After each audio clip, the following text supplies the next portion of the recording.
The leadership skill I've had to work on the most on, is how to balance priorities. Because as a leader, you're always making choices and you're balancing a lot of our objectives, a lot of our priorities. Everything seems to be important. To me, I've gone about it and say, what is the one thing that feels right, that feels is the most important thing for me to do right now? And that's sort of how I go about it. I go about how I feel about things. The best lesson that I've learned to me is that there's no failure in life, because failure, is the inability to get up when you fall. When you fall. So everything that I failed at throughout my life, everything that I didn't do so well at, I've always looked at it as a good lesson, as a lesson of what not to do, or how to think differently about things, or what to avoid in the future. The key to being taken seriously anywhere is being true to yourself. First, you have to be true to yourself. Second, and most important, you have to be competent at something. And third, you have to be passionate about that. People like to do business with people that they trust.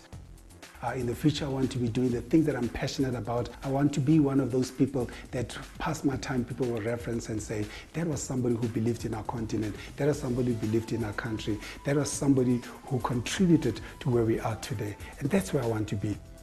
My biggest fear is that I will not have enough time to finish all the great things that I've got in my mind that I want to see out there in the world.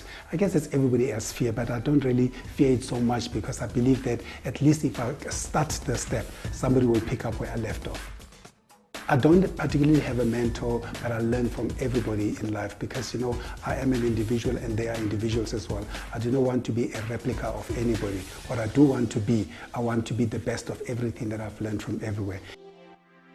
Balance is overrated because because when you are doing what you love, you need to balance it. You need to do excessively that which you love. I always say to people, you need to be voracious, you need to be greedy when it comes to pursuing your passion and when it comes to doing the things that you love. Balance, if you need balance, it means that you are doing something that is not a part of you. If you're doing everything that is a part of you, it balances itself out because it means you're pursuing your love.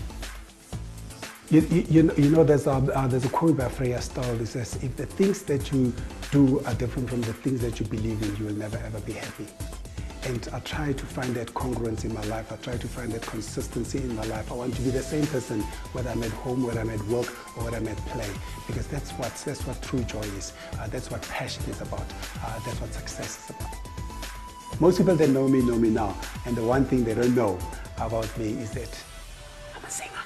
I used to sing, I used to play piano. It's the one thing I was fantastic at. But those days are gone. I can't get a record deal anymore because I retired too soon in my life. So right now I've just resolved to singing in the shower.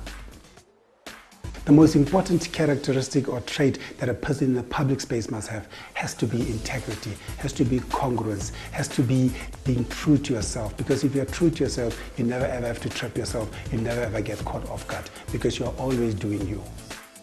Well, Destiny Man magazine is an unbelievable avenue for African and South African men to express themselves, to see themselves, to reflect on themselves. It's that which carries the passion and the stories and the insights about South African men who are successful, who are pursuing their family, their love and their passions. And that one has to admire.